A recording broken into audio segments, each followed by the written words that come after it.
Hello everyone, welcome back to my YouTube channel. In this video, we are going to cover Geography, Chapter 2, Inside Our Earth के notes plus full explanation in Hindi. So let's start it and अपनी notebook भी लेके बैठ जाइए. अगर नहीं बैठना है तो पहले वीडियो देख लेना, फिर उसके बाद अच्छे से समझ के वापस वीडियो को फिर नोट डाउन करना notes. Okay, so let's start it. अब जैसे चैप्टर का नाम ही है इनसाइड अवर अर्थ, तो सबसे पहले देखते हैं interior of the earth. The earth is made up of the several concentric layers which one inside another. The uppermost layer over the earth is called the crust. अब क्या होता है, हमारी जो अर्थ है वो बहुत ज़्यादा कोसेंट्रिक लेयर से बनी है. कोसेंट्रिक लेयर मतलब एक लेयर के अंदर एक लेयर, एक लेयर के अंदर एक लेयर, ऐसा पूरा सेंटर तक जाता है. ठीक है, सेंटर पे लेयर ही लेयर्स हैं. जो सबसे ऊपर वाली जो लेयर है, ठीक है, अर्थ सरफेस की जो सबसे ऊपर वाली लेयर है उसको हम कहते हैं क्रस्ट. क्या कहते हैं? क्रस्ट. ओके, नेक्स्ट इस तरीके का आपका अर्थ का आपके बुक में भी डायग्राम बना हुआ है. Just beneath the crust. अब क्रस्ट तो सबसे ऊपर वाली हो गई, सबसे ऊपर वाली लेयर. एंड जस्ट क्रस्ट के नीचे मेंटल होता है. क्या होता है? Mantle, which extends up to depth of 2900 kilometres. Below crust जो मेंटल है वो, अब आप देखोगे क्रस्ट तो बहुत पतली सी लेयर है, ठीक है, लेकिन जो मेंटल है वो कितना ज़्यादा इसका एक्सटेंड है. ठीक है, 2900 किलोमीटर तक ये जाता है. क्रस्ट के नीचे इसकी शुरुआत 2900 किलोमीटर तक होती है. ओके, ये अब 1 मार्क्स में पूछा जा सकता है. It's very important. The innermost layer is the core. जो सबसे अंदर वाली जो लेयर होती है, ये वाली, इसको हम कहते हैं core. Is the core with the radius. Radius क्या होता है? अब ये सर्कल है, आपका सर्कल है, अब ये अच्छा सर्कल नहीं बना है. इसका जो ये होता है डिस्टेंस या हाफ, इसको हम कहते हैं रेडियस. जो कोर का रेडियस होता है, सेंटर से जो कोर का रेडियस होता है वो है 3500 किलोमीटर्स. कितना? 3500 किलोमीटर्स. और आप यहाँ देख ही रहे होगे कोसेंट्रिक लेयर्स. कोसेंट्रिक लेयर मतलब एक लेयर के बाद दूसरी लेयर, दूसरी के बाद तीसरी. ओके, हमारी अर्थ कुछ इस तरीके से बनी है. अब देखो, सबसे पहले crust, upper most and thinnest layer of the earth surface. जैसा कि मैंने बताया, क्रस्ट जो है वो सबसे ऊपर वाली लेयर है एंड सबसे पतली लेयर है. फिर उसके बाद oceanic crust, sima, silica and magnesia. 5 kilometres continental crust, sial, silica and the aluminium. अब देखो मेरी बात सुनो, ये हमारा पूरा क्रस्ट होता है, पूरी ऊपर वाली लेयर, अर्थ के पूरी ऊपर वाली लेयर क्रस्ट होती है. अब समझ लो, जहां पर समुंदर होते होंगे, जहां पर ओशंस होते होंगे, वहां पर तो जमीन नहीं होती होगी ना, वहां तो थोड़ी जमीन नीचे जाके होती होगी. ठीक है, तो जो जमीन, अब यहाँ पर हमारा ये है, ऐसे करके जमीन है, बट यहाँ पर ओशन आ गया, यहाँ से ओशन शुरू हो गया. ठीक है, तो ओशन पे तो जमीन थोड़ी नीचे पे होगी, तो उस नीचे जमीन पे, ओशन की जमीन को हम कहते हैं ओशनिक क्रस्ट. अब वो सीमा, अब ये सीमा का मतलब क्या है? सीमा मतलब वो जमीन अब किससे बनी है? वो बनी है सिलिका एंड मैग्नीशियम से. सिलिका, आप कंफ्यूज मत होना, ये टाइप का नॉन मेटल आप कह सकते हो, एंड मैग्नीशिया भी एक तरीके का नॉन मेटल होता है, इससे बनी है. एंड 5 किलोमीटर अंदर तक इसकी जमीन है. ओके, तो ओशनिक क्रस्ट, जो ओशन के उधर वाली जो जमीन है उसको हम कहते हैं. अब कॉन्टिनेंशियल क्रस्ट क्या होता है? अब जैसे हमारे अर्थ पे आप देखोगे कॉन्टिनेंट्स है बहुत, जैसे एशिया हो गया, ठीक है, एंटार्क्टिका हो गया.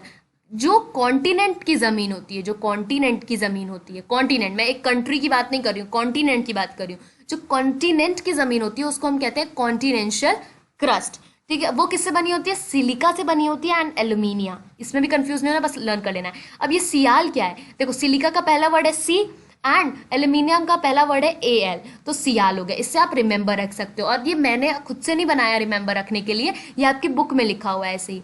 ठीक है, और जो कॉन्टिनेंट वाली जमीन है, मतलब जिस जमीन के ऊपर आप खड़े हो, देखो आप किस पे आप खड़े हो, आप जैसे समझ लो आप इंडिया पे, ठीक है, अभी आप इंडिया पे हो, इंडिया की जमीन पे खड़े हो. अब वो इंडिया भी तो किसी कॉन्टिनेंट का पार्ट ही है ना, जैसे एशिया का पार्ट है, तो एशिया की जो जमीन है, क्योंकि वो एक कॉन्टिनेंशियल क्रस्ट है, तो एशिया की जो जमीन है वो 35 किलोमीटर्स नीचे तक है. ओके, आई होप आपको क्लियर होगा. क्रस्ट 3 तरीके के, एक सिंपल क्रस्ट होता है जो कि पूरे वर्ल्ड पे ऐसे फैला हुआ है, उसके बाद ओशनिक क्रस्ट, उसके बाद कॉन्टिनेंशियल क्रस्ट.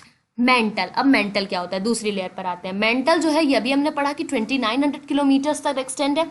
मेंटल के second layer of the earth under the crust. Mental क्या होती है? क्रस्ट के बाद दूसरी लेयर होती है. अगर आपसे पूछ लिया जाए कि सेकेंड लेयर कौन सी होती है क्रस्ट के बाद, तो वो है mental.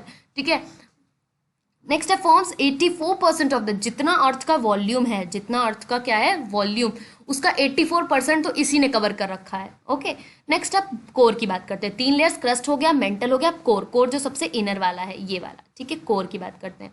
Okay, core, innermost layer of the earth's interior with the radius of about 3500 kilometre, सबसे इनर मोस्ट लेयर है, ठीक है, और इसका रेडियस है 3500 किलोमीटर्स।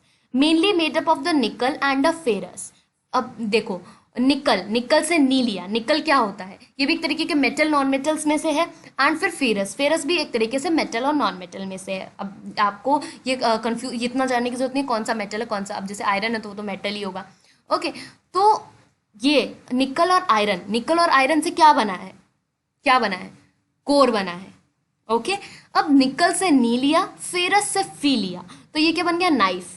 नाइफ क्या बन गया, नाइफ। तो नाइफ से आप याद रख सकते हो, ठीक है, कि कोर किससे बना है, नाइफ से। ओके, नेक्स्ट, फेरस का मतलब यहाँ पे लिख रखा है आयरन। फेरस का मतलब क्या होता है, आयरन, ये उसका केमिकल नेम है। Central core has the highest temperature and the pressure, जो सबसे सेंट्रल कोर होता है, जो सेंटर में होता है, ऑब्वियसली वहाँ इतना ज़्यादा मैग्मा होगा, इतनी ज़्यादा आग होगी, इतनी ज़्यादा गर्मी होगी, तो उसका टेम्परेचर बहुत ज़्यादा हाई होगा एंड उसका प्रेशर भी बहुत ज़्यादा हाई होगा, वहाँ तक कोई नहीं पहुँच सकता। ओके, जल जाएगा भाई। Okay, next, rocks and minerals के बारे में पढ़ते हैं। किसके बारे में, rocks and minerals. The earth crust is made up of the various type of rock, हमारी अर्थ बहुत तरीके के रॉक से बनी हुई है। Any natural mass of the mineral, इस चैप्टर में यही इंपॉर्टेंट है, आपको rocks, different types of rock पढ़ना है एंड कोर, क्रस्ट, मेंटल, आपको ये पढ़ना है। ओके, तो any natural mass of mineral matter that makes up the earth crust is called a rock. कोई भी नेचुरल मास, नेचुरल मास क्या होता है, नेचुरल मास क्या होता है, नेचुरल मास ऑफ मिनरल, ठीक है, जैसे अभी यहाँ पर आपने देखा, अभी निकल, सिलिकॉन, ये सब चीज़ें आपने देखी। अगर कोई भी मिनरल का मैटर हमारे अर्थ क्रस्ट के ऊपर प्रेजेंट है और वो अगर पत्थर बना देता है, ठीक है, तो उसे हम रॉक कहते हैं। Rocks can be different colour, size and textures, rock बहुत डिफरेंट कलर्स की होती हैं, साइज की होती हैं, टेक्सचर की होती हैं। ओके, और 3 मेजर तरीके की रॉक होती है। मेजर, मेजर का मतलब समझते हो ना, मतलब अगर मोटा मोटा देखें बोल्ड में, तो 3 तरीके की होती हैं, इग्नीशियस, sedimentary and metamorphic. इग्नीशियस, sedimentary and metamorphic. Okay, पढ़ते हैं अब इग्नीशियस रॉक।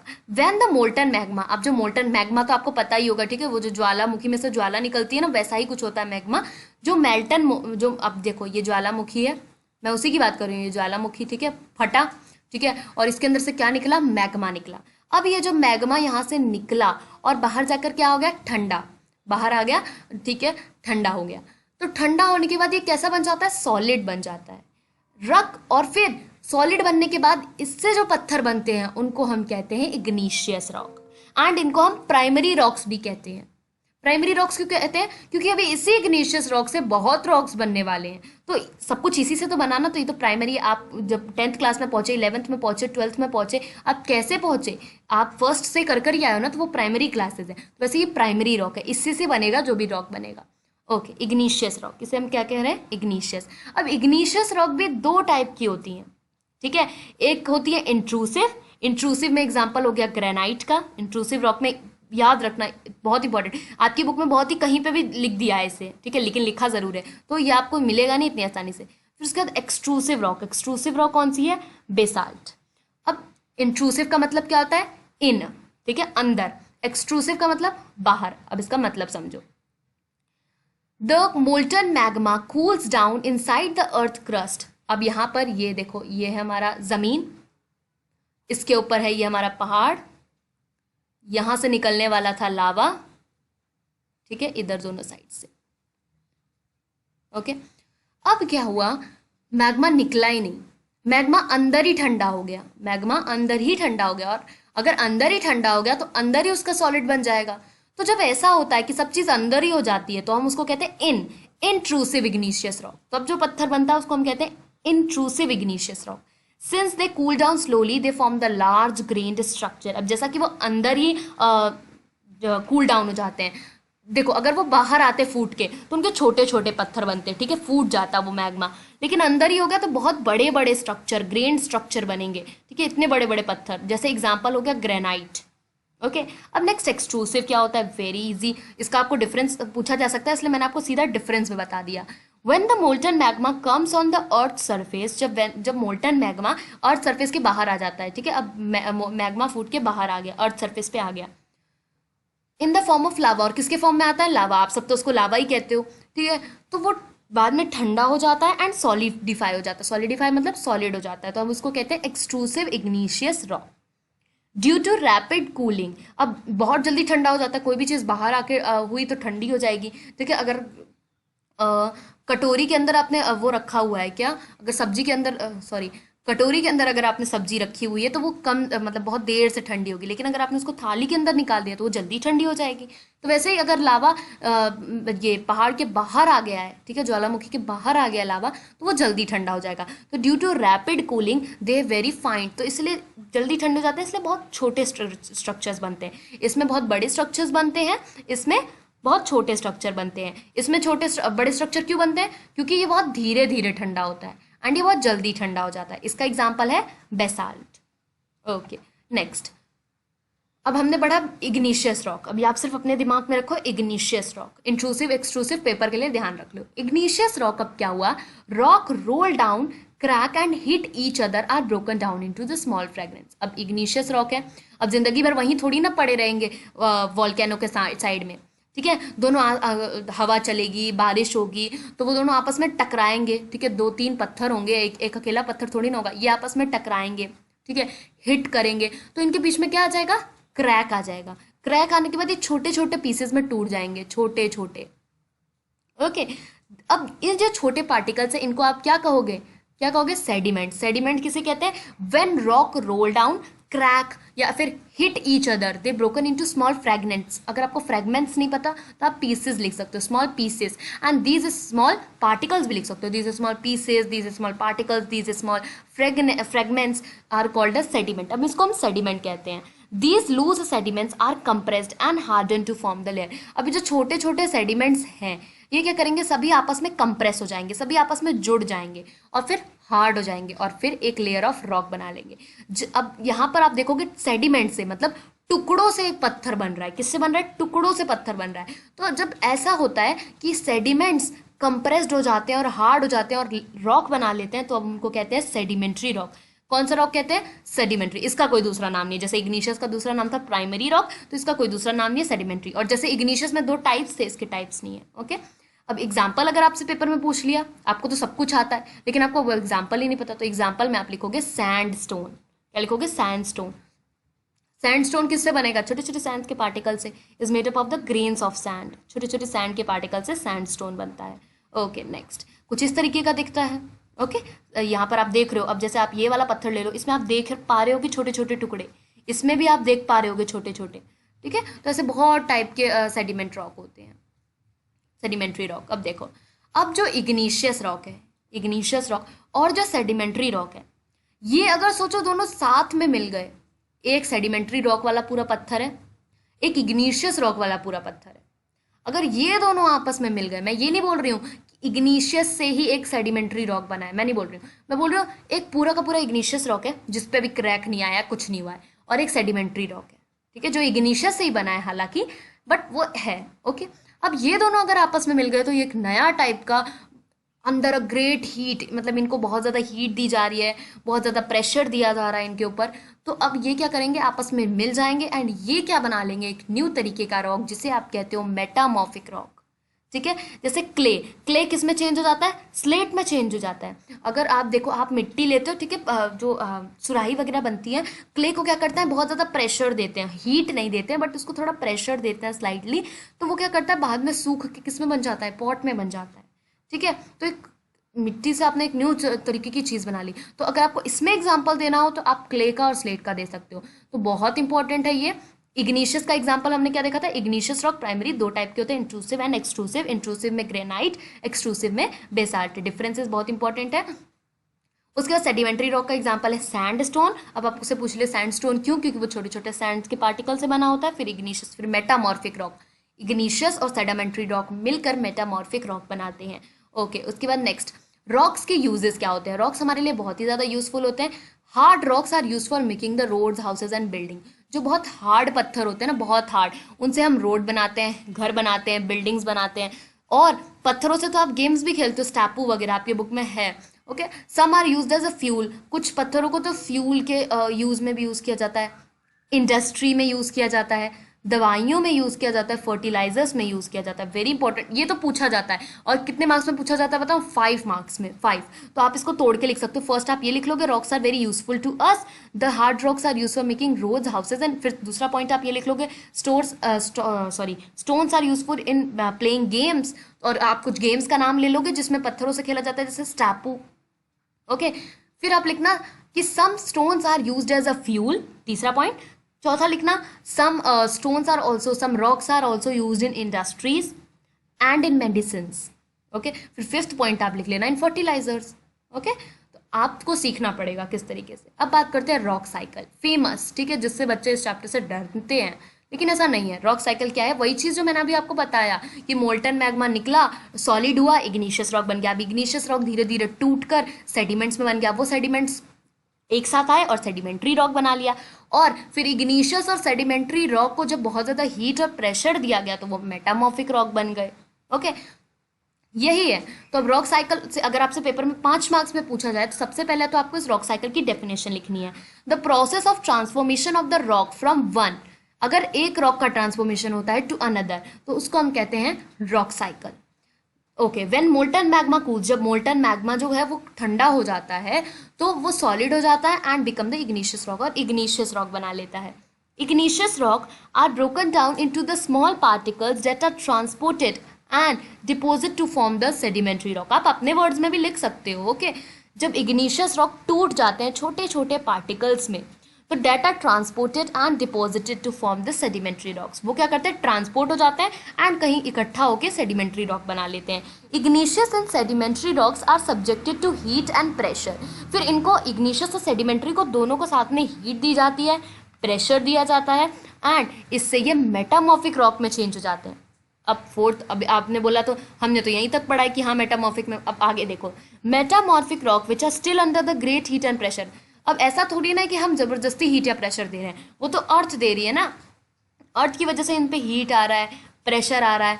अब ऐसा अर्थ को तो पता नहीं है कि मुझे इस रॉक को हीट एंड प्रेशर नहीं देना, ये मेटामॉर्फिक बन चुका है, मुझे इस वाली रॉक को देना है, ऐसा तो पता नहीं है। तो मेटामॉर्फिक पे अभी भी हीट और प्रेशर लगा जा रहा है, वो रॉक बन चुका है, मेटामॉर्फिक रॉक बन चुका है, बट अभी भी उसके ऊपर हीट और प्रेशर डाला जा रहा है। तो अब क्या होगा? अब इससे ज़्यादा वो सहन नहीं कर पाएगा और वो मेल्ट हो जाएगा। अब मेल्ट होने के बाद वो फिर मैग्मा बन जाएगा, ठीक है। अब फिर ये मोल्टन मैग्मा कूल होगा और फिर इग्निशियस रॉक बनेगा, फिर सेडिमेंट्री, फिर मेटामॉर्फिक जो है मेल्ट होगा। तो ये रॉक साइकिल चलती रहती है, ठीक है। ये इस तरीके की, ये है मैग्मा, ये मैग्मा है। मैग्मा ने बनाया इग्निशियस रॉक, इग्निशियस रॉक ने बनाया सेडिमेंट्री रॉक। क्या बनाया? सेडिमेंट्री। कभी कभी क्या होता है साथ में ये इग्निशियस रॉक और ये सेडिमेंट्री रॉक, ये साथ में मेटामॉर्फिक रॉक बना लेते हैं। ओके, तो हम क्या पढ़ रहे थे? मैग्मा ने इग्निशियस बनाया, इग्निशियस ने सेडिमेंट ने सेडिमेंट्री, और सेडिमेंट्री ने फिर मेटामॉर्फिक से मैग्मा बन जाता है, ठीक है। या फिर कभी कभी ऐसा होता है कि डायरेक्ट सेडिमेंट्री से मैग्मा बन जाता है। ओके, और कभी कभी ऐसा होता है, देखो अब यहाँ केसेस कितने हैं। सबसे पहला तो रॉक साइकिल जो आपने पढ़ा। दूसरा केस ये होता है कि सेडिमेंट्री से मेटामॉर्फिक बना ही नहीं, डायरेक्ट मैग्मा बन गया। यस, डायरेक्ट मैग्मा बन गया। अब तीसरा केस ये होता है कि अगर ऐसा भी तो हो सकता है कि सेडिमेंट्री रॉक बना और सेडिमेंट्री रॉक वापस टूट के सेडिमेंट्स में बदल गया, ठीक है। सेडिमेंट्री रॉक वापस टूट के किस में बदल गया? सेडिमेंट्स में। ये तीसरा। अब चौथा एक और केस हो सकता है। चौथा केस क्या हो सकता है? इग्निशियस रॉक मेटामॉर्फिक बना। ये लाइंस का इग्नोर करो, मैं जो बोल रही हूँ मेरे बोलने पे ध्यान देना, ठीक है। जो तीसरा केस है, तीसरा या चौथा केस क्या हो सकता है? इग्निशियस रॉक अब कन्वर्ट हुआ मेटामॉर्फिक में और फिर मेटामॉर्फिक से मैग्मा में ना होके सीधा सेडिमेंट्स में हो गया, ठीक है। कुछ भी हो सकता है, लेकिन आपको इतना नहीं पूछा जाएगा, इतना दिमाग में नहीं रखना। सिंपल आपको क्या करना है? मैग्मा बनाना है, इग्निशियस बनाना है, सेडिमेंट बनाना है, सेडिमेंट्री बनाना है, मेटामॉर्फिक, और इस पर गोल गोल चक्कर लगा देने हैं। ओके, और ये रॉक साइकिल बहुत इंपॉर्टेंट है, याद रख लेना। अब ये लास्ट पूछा जाता है पेपर में 3 मार्क्स में कि मिनरल्स के यूजेस बताए जाएं, ठीक है। अब पत्थर किससे बने होते हैं? याद करो, सबसे पहले हमने ये पढ़ा था कि डिफरेंट नेचुरल मिनरल्स से क्या बना होता है? रॉक्स बना होता है। तो रॉक किससे बने होते हैं? अलग अलग मिनरल्स से बने होते हैं। Minerals are naturally occurring substance. Minerals ना कोई बनाता है, मिनरल्स पहले से प्रेजेंट होते हैं एंड इनके अंदर कुछ फिजिकल प्रॉपर्टीज़ होती हैं एंड कुछ केमिकल कंपोजिशंस होते हैं। ये मिनरल की जस्ट डेफिनेशन आपको याद रखनी है। Minerals are naturally occurring substance होते हैं which have certain physical property, जिनकी कुछ फिजिकल प्रॉपर्टीज़ होती हैं एंड कुछ केमिकल प्रॉपर्टीज़ होती हैं।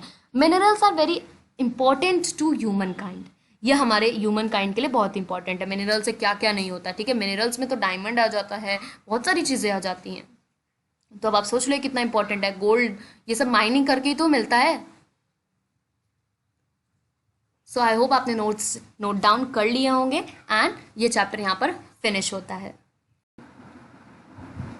एंड अगर आपको ये वीडियो अच्छी लगे तो इसको लाइक करना एंड शेयर करना अपने क्लास ग्रुप, स्कूल ग्रुप्स में, जिससे उनको भी ये नोट्स मिल सके एंड हेल्पफुल हो। एंड एक कमेंट तो ज़रूर करना कि आपको वीडियो कैसे लगे। एंड अगर आपका कोई डाउट हो वो भी आप कमेंट कर सकते हो। एंड आपको किस चैप्टर पे कैसी वीडियोस चाहिए वो भी आप मुझे कमेंट कर बता सकते हो। एंड चैनल को सब्सक्राइब ज़रूर करना एंड इस वीडियो को लाइक ज़रूर करना एंड नोटिफिकेशन बेल को ऑन कर देना, जिसकी वजह से आपको सारी वीडियोज़ मिलती रहेंगी। Thank you very much.